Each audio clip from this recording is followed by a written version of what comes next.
Hey guys, what's up? This is Ivo McLean for Life. I'm back for another movie review, and today I'm going to review and discuss is the fourth movie in the series, and that's of course a Nightmare on Elm Street for the Dream Master, which was released 1988, was the fourth installment in the Nightmare on Elm Street franchise. And I have a poster right there. It's a poster, so you can see. So I'm gonna discuss and review this film. So now I'm gonna change so you can see. Okay. So I do have, the Blu-ray, which I'm gonna show you. So I'm gonna discuss this movie, and I do have all of them, complete collection. The back. So I will be discussing the remaster, which of course is the fourth movie, the remaster. So yeah, it's actually, they're all here, so there's gonna be this movie. So this is gonna be this movie I'm gonna discuss, because I have all of them in this box. Now, A Nightmare on Elm Street for the Dream Master, I would say it's actually a really good movie, a decent, solid sequel. I love this movie. I also love a lot. That's one of the reasons I have a poster right there. Terror Beyond Your Wildest Dreams. So I can show you again. See, Terror Beyond Wildest Dreams. And yeah, I'm gonna try to be in this angle so you can see at least a little poster. But yeah, like I said, the fourth movie installment, in my opinion, is a very good, solid sequel. I do love this film. I enjoy this film. I think it's criminally underrated, just like was Friday the 13th Part 7, The New Blood. I thought both of them were criminally underrated, in my opinion. But this sequel is not really my favorite. It's not my second favorite, but I'll say number 5, probably my 5th favorite in the franchise. Because I do think it's a step back down from the first one and the third one, which I'll get into the flaws and the problems in the film. But yeah, the Dream Master, it's not better than Dream Warriors, because in my opinion, A Nightmare on Elm Street 3 Dream Warriors will always going to be my favorite. Actually, my second favorite. This is going to be my number 1 favorite. But Nightmare on Elm Street 3 Dream Warriors, this movie, because Dream Master is a step back down from this movie. So this is going to be always my second favorite. I wear this t-shirt, so it's going to be my second favorite in the franchise. Number 4, Dream Master is going to be more number 5. Like I said, I do love the film. It's still not a bad one. It's criminally underrated with Friday the 13th Part 7, The New Blood, which came out the same year. Now, after the success of this film and Jason Lee's Friday the 13th Part 6, Paramount Pictures and New Line Cinema, they actually tried to get each other to agree for the rights of both the characters, because they wanted to do Freddy vs. Jason. Both of them, they wanted to do Freddy vs. Jason, and they could not agree with the same rights. Because of that, they actually Paramount Pictures did Friday the 13th Part 7, The New Blood, while New Line Cinema did Nightmare on Elm Street 4, The Dream Master. And on the set, also James Cameron from Aliens was also in this movie, and he asked Dutch director Rennie Harlin how they actually gonna bring back Freddy. He was constantly on the set because he liked it. But yeah, this time Chuck Russell has been replaced by Rennie Harlin, and like I said, my favorite Rennie Harlin film is always gonna be Cliffhanger. I did almost an hour-long review for that film, and Cliffhanger is one of my favorite action films of all time, and that's always going to be my favorite. I know he did Die Hard 2.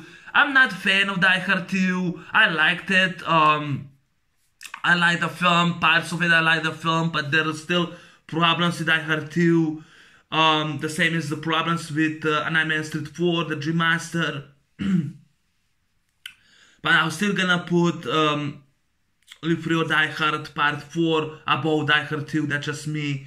Then the first one, and the third one, inshallah, I have a poster of the third one right there.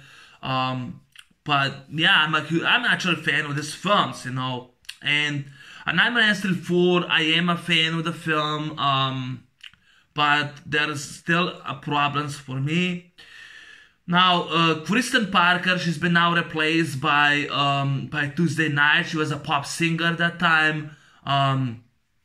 Patricia Arquette, no one knows why exactly she didn't return. I think the producers asked her to return, but she refused to. For one of the reasons, I think she was pregnant at that time, because she was making that movie Daddy, and she played a pregnant teenager, so I think she was pregnant at the time. Yeah, I did saw that movie Daddy. I didn't like it that much. I thought that was a really piece of shit movie. I thought it was a real piece of shit how they actually treated that guy, that pregnant that girl, and like whole future was shown away. I thought that sucked. I read quotes of Patricia Arquette that she was asked to return, but she got more offers. She wanted to be more a serious actress. That's one of the reasons she didn't return. But she did Stigmata in 1999 with Gabriel Byrne. The same year that he did End of Days, when he played the devil against Arnold Schwarzenegger. So she did Stigmata. I did watch the movie on VHS many of the times. Now, Tuesday Night was actually, she actually was set in this movie. Bruce Wagner, Wes Craven, Chuck Russell, and Frank Darabont did not return for the script. So Brian Hageland, this is actually his first script that he wrote. I think he got daily,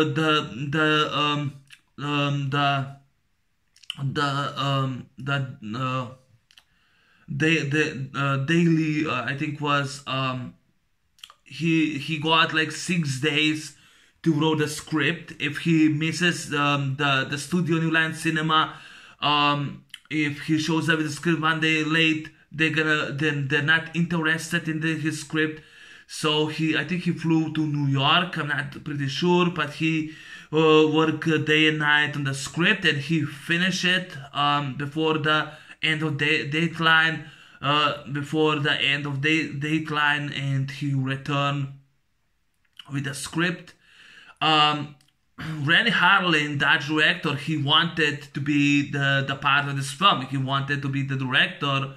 And I think that he and Robert Shea, the executive, the head of the head of the New Line Cinema, they not get along, and actually did not want others directors, and he non-stop annoyed the producer so that he got the job done. Now I did read it that Tuesday Night and Rennie Harlin, they actually had a fling. They were actually romantic involved, and she was like a little girl, you know, like little daddy's girl. She got all the attention, and the rest of the cast were treated dirt, and she got all the attention because she landed with the director, and I thought that really sucked, and I think that cast non-stop talk about it because she got all the attention.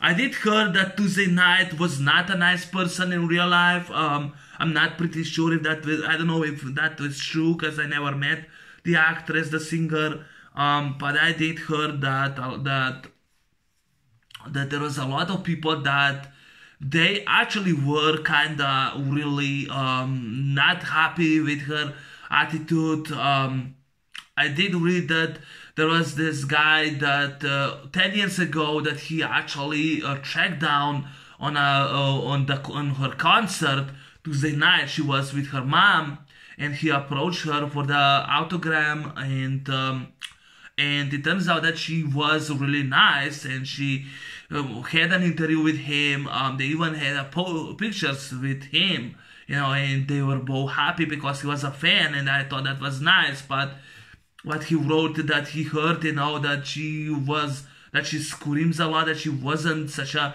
nice person all the time, but I don't know if that's true or not. That's just not me to judge. Now my point is that Tuesday night, she barely does jack shit in the whole film. I just isn't sure I would have watched if she does anything except that she pulls Joey Kincaid back. She doesn't do almost jack shit. She gets killed by Freddy so easily. I mean, she swings, but she misses at him, and he stabs her and throws her. I mean, that really kind of sucked, because I thought Patricia Arquette was much better, because like in this movie, the Dream Warrior, she runs, she grabs that little girl that she turns the cord, she runs away from Freddy. When Freddy tries to kill her, she like jumps, she makes a floop, or she jumps through she jumps, makes a floop. She even jumps and kicks Freddy with her legs. In this movie, she doesn't do jack shit in the whole movie. And another thing was that Kensigo, Ronnie Eastman, when they both returned, they did not know that they both gonna die in this movie. For one of the reasons, that was bullshit. For the second reason was ballsy, because in Friday the 13th Part 5, A New Beginning, everyone the cast were cowards. Not the one that died, the one that survived. Melanie Kinnerman, that black guy, Shiva Ross, and the guy that played Tommy, they all were cowards. I called them cowards because they did not return in the next sequel, because when they found out they're gonna die, they refused not to come back, which that fucking sucked. That's one of the reasons why I don't like Jason Lives that much anymore. Even I don't like the Part 5 a lot. They're both not good movies in my opinion. They're actually a step back down from all the 4 movies. Even though the first one is kind of slow, but still, I know I did put Part 5, 6, kind of, but I don't like those 2 movies that much. The first one is kind of slow in my opinion, but I love 2, 3, 4, and the 7th one in the franchise of all 8 movies that they did, Paramount Pictures. So that's one of the reasons I'm a fan of Friday 13. But I'm more fan of Nightmare on Street. I'm a biggest fan of Nightmare on Street. You can see I have a t-shirt. I have a poster of Part 1, Part 4. Now, Ronnie Eastman and Kensigo, when they actually all get along with Patricia Arquette, but when new actress came out, I don't think they did get along. They didn't like that their characters are actually killed on screen. And that's one of the reasons why it's my problem. My problem is Nancy saved Kristen. She saved Kristen. She saved Kristen. She saved Kristen. She saved Joey and Kincaid. She stabbed, Freddy with his own glow in the in the chest. And when she was dying, and of course Neil Gordon, Dr. Neil Gordon, he defeated Freddy. He used the holy water at him and crucifix, which he puts on a skull and defeats and puts the evil spirit to rest, and he defeated it. Now in this movie, they resurrect Freddy once again, and it's actually a dog, Jason, pees a fire on Freddy, and he pees fire on Freddy, and Freddy gets resurrected. And there's a junkyard, just like this is a junkyard. This is actually the junkyard of Freddy. They resurrect Freddy back, from the junkyard. And and Freddy goes and kills. He goes and kills. Kincaid. I actually did wrote down for the third one. Roland Kincaid. He goes and kills Roland Kincaid and says, you know, see you in hell. And Freddy says, tell him. Freddy says, send you. Or he said, Freddy says hi. I don't remember the line right now. But yeah, Freddy goes and kills Kincaid. Then he goes after Joey, and Joey is now in the dreams, and he's actually in the dreams, and of course, he's been drowned by Freddy. And like in the open scene, we see now Tuesday night walking the house that Freddy lived, and yeah, and of course, and she finds the little girl. It's the same girl. It was Kristen Clayton. She played the corpse in part 3, and she was also in part 4 because it came out the same year. The next year came out like this movie. So yeah, it was part 4. It actually was. It actually was the same girl that she was in the third one, the fourth one. In the third one, she played the corpse. Kristen Clayton this time, she played the little girl that she meets Kristen on screen. And Kristen calls, you know, pulls back in her dream Joey and Kincaid. And the dog, I don't know how the dog came out, but the dog goes and bites her on the hand, you know, really bloody. And the dog's name is Jason, and that's how, you know, Jason resurrects. Jason goes, please fire on Freddy's bones, and that was Freddy Krueger in Freddy Jason resurrects Jason, but in this movie Jason resurrects Freddy. Now Freddy, he goes on Kristen, and Brooke Bundy, which I forgot to mention, she actually was mom of Tiffany Ham from Friday 13 Part 5, A New Beginning. She's back, and she actually puts sleeping pills to her daughter Kristen, and Kristen, she says, you know, you just murdered me. He's keeping the score. So she falls asleep. She's on the beach, and Freddy goes after her on the beach. And when, you know, she says, we beat you before, and she pulls Alice Johnson, played by Lisa Wilcox. Lisa Wilcox, she was blonde, but she had to dye hair, I guess, because the director wanted. And I think that Tuesday night wanted to be only one that's blonde, so she had to dye her hair on brown. She's actually a shy girl. She's a dream master, and she's a shy girl.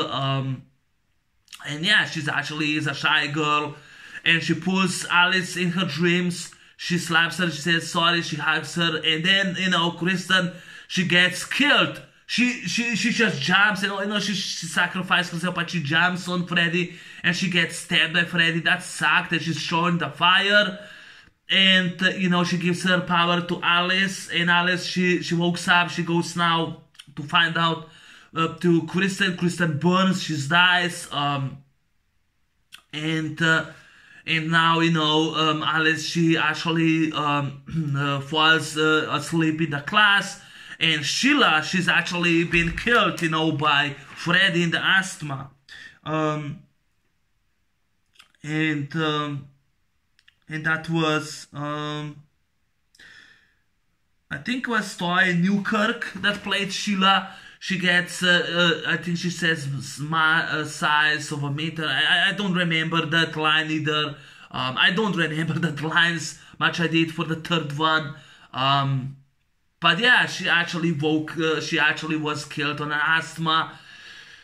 And also her brother Rick, she's also killed. Andres Jones, I think was Andres Jones. He actually was also killed. in this movie, Anders Jones, he also was Rick, Rick Johnson, he also gets killed. Um, Rick Johnson, he also gets killed. He's actually a ninja warrior in this karate competition because he knows all the martial arts. And there's also, a scene when their dad treats both of them dirt, and and Rick says, "Why you let him?" And he shows like karate kick, and Alice Johnson, she uses a kick in her shoe lens in the fish aquarium. He says, "Great, you kill a fish." But every time, Freddy, uses Alice in order to get to her friends, to get more, powerful, and Alice, she finds out that her friends are being killed one by one by Freddy. She's like, she was in the movie theater when she falls asleep. Then she goes to this diner and you see older Alice, because she was a waitress in diner. There's also, Rick has been killed, and then she has a dream on a funeral that he wakes up and he goes back to sleep. And every time her friends and her brother are being killed, she keeps getting power. And of course, with the nunchucks, she can use the nunchucks, and she and her boyfriend, Dan, I think was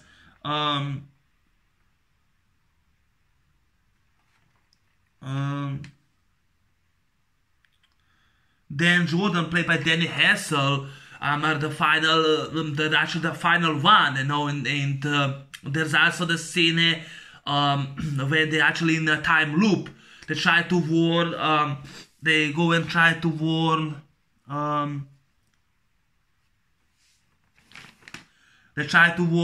Debbie Stevens, played by Brooke Tace. She hates the bugs, she smashes the bugs, and Freddy turns her into a bug, and he squashes her then. And actually, Brooke Tace, she actually played. She was in the mechanical makeup effects. She was in the back when she runs with the arms, and she was in the makeup costume, and she did her own stunts. I think that was her favorite stunt.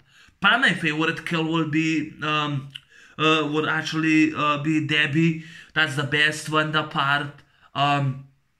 Also, in Friday the 13th Part 3, there's another girl that's named Debbie. So this movie, they also decided to put Debbie in this film, so that was awesome.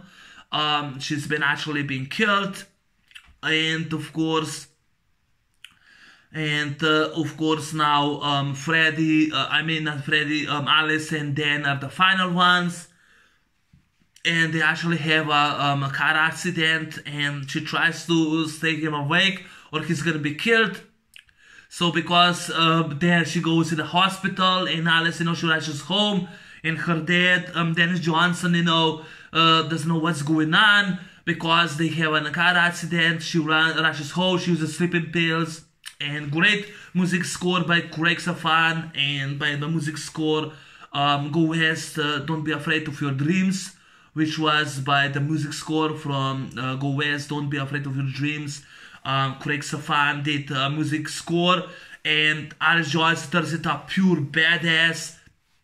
She's like, she like dresses herself, like a punk, and she uses the stuff that Sheila created. She also then uses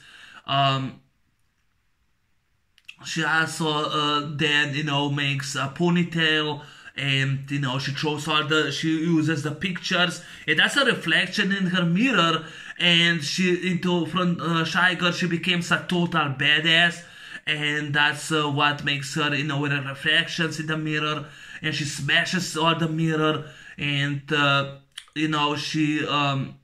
she turns herself into a pure badass. She jumps in the mirror, and she fights off Freddy in the church. There's a great battle she saves Dan. Dan goes back, into real world, and he says, you have to put me back asleep, and says, all right. I forgot, says that, that also Freddy, he was one of the doctors, says, I'm not Dr. Seuss, and, or he was also one of the nurses when, Kristen has a dream.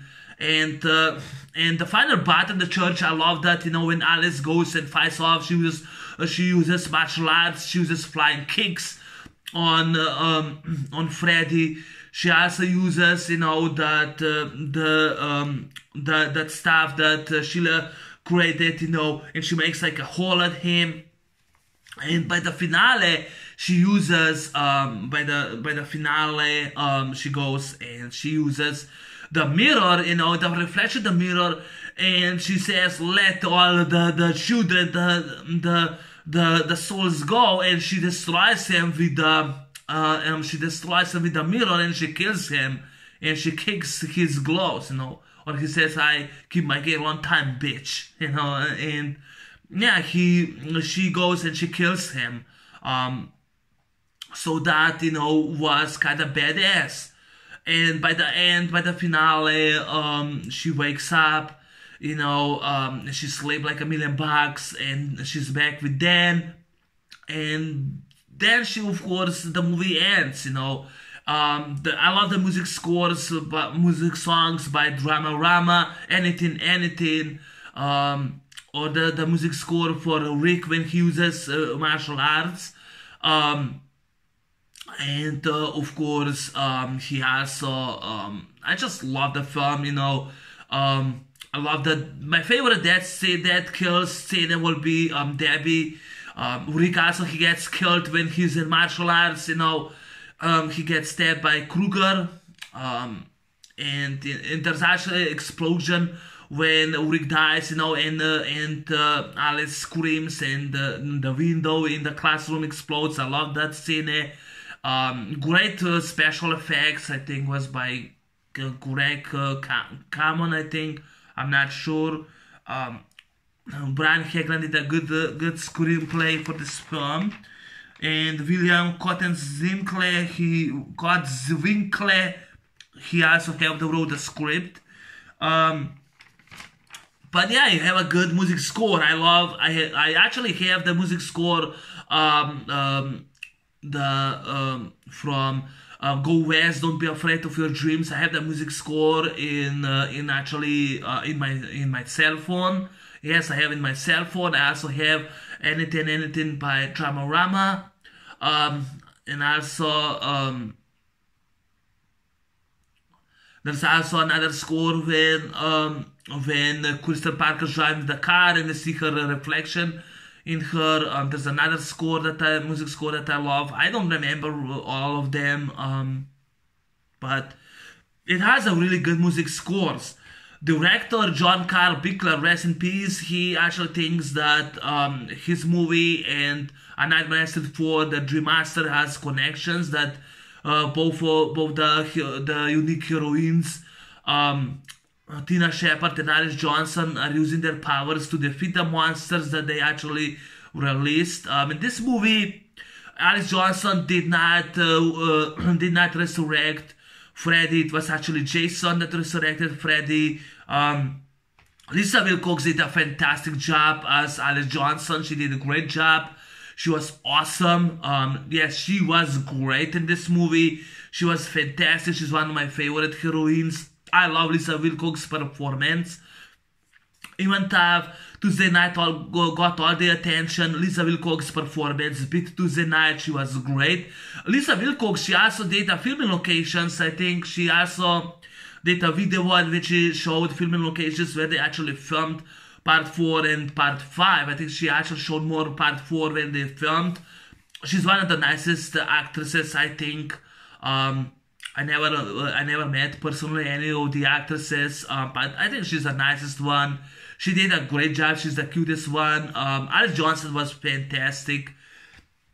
Now for the battle with Freddy, that was a stunt woman. That wasn't Lisa Wilcox. It was more a stunt woman with flying kicks. Or with the nunchucks, that wasn't that was Lisa Wilcox, that was a stunt woman, because you can see the back, when the camera shifts back to the back, you can see that's not Lisa Wilcox, that's a stunt woman. For the most of the stunts, I don't think Lisa Wilcox, she did her most of the stunts. I think she did a few flying kicks, but most of the stunts, the flips, that was a stunt woman. You can see clearly, the camera shifts the back, so they can see that's such a stunt woman. But yeah, I think that the Rennie Harlin did a good job directing the film. I'll say this will be in my probably top 4. I think, actually I'll say top 3 favorite movies of his. My favorite will be Cliffhanger. My second favorite will be Deep Blue Sea. I'll say this will be number 3. I know I put Die Hard 2 more on number 4, but this will be number 3 favorite movie that he did. Rennie Harlin did not speak English that time, but his English was bad, so the lines when Rick and Alice are watching TV, Anders Jones and Lisa Wilcox, they improvised the lines because of him, and also they actually filmed the scenes with Kristen, when Kristen dies. And also, like I said, if you watch the movie, you can see that Joey and Kincaid, they drift apart from Kristen because it was a different actress. And, it turns out that Kristen, she has, because Rick is her boyfriend, she's more of friends now with Alice and Rick, because they in the script they were twins. They aren't twins, but she's actually friends with them. And then becomes, he's actually friend with Rick, and Alice, she has a dream and she says, you're actually, a hunk. He says, thanks, Alice. But yeah, I'll still say it's that the kills are creative. Robert Englund is actually the main star now. He did a great job. I think he said this is actually his favorite that he did. I'm sorry, Robert, my favorite will be this movie, and this one will be my favorite. But I'll put number 4, the Dream Master, top 5. I don't know if anything I can say about the film. Very good, solid sequel. Probably the last good one, because in the next movies, Freddy's more a joke, a goofball, but it's still creative. Just I wish that one of my problems, like I said, they should not have killed off Kincaid, Joey, and Kristen, because all 3 of them, they survived. And also Kristen doesn't do jack shit in this movie except pulling back Joey and Kincaid, and Alice in the Dream. That's the only thing she does. But she doesn't do jack shit in the fucking movie. Even time she tries to be, she tries to be a badass or a heroine, she doesn't do jack shit. Because in the third one, she does a lot more. Patricia Arquette does a lot more than Tuesday Night. But yeah, I do like the guy that plays Rick, because my dog's also named Rick. So yeah, so Anders Jones did a good job as Rick, and Robert Englund did a fantastic job as Freddy. And Lisa Wilcox, I love her performance. She's the best in the film. She's the only one too great to be watched. I do like. There's a funeral when in the cemetery you can see the graves for Lieutenant Donna Thompson and Thompson. So that was awesome. They filmed in California this movie. And Brooke Tace, she plays, Debbie Stevens. She was great. I love Brooke Tace. I think she's married to not Frank Zagreman, that guy, Brian Genesi. He was the hero in Die Hard Clone. What was that movie titled? I can't remember that movie that was titled with Martin Coe and Frank Zagorino. Project Shadow Chaser 2. I think it was Night Siege, which he played the good guy, and he was also in that TV show, Street Justice. Brian Genesi, I think she's married with Brian Genesi, Canadian actor, a martial artist. But yeah, so Yeah, that's my movie review on A Nightmare on Elm Street 4, The Dream Master, 1988. I hope you liked it. What's your thoughts on this movie? Did you like it? Did you hate it? Thanks for watching and take care. And I'm out from this movie. So that's number 4. Just show you once again the poster. Anyway, I'm out. Peace. Take care. And I'll be talking soon. Number 5, The Dream Child. Take care. Have a good Sunday. I'm out. Peace. Bye-bye.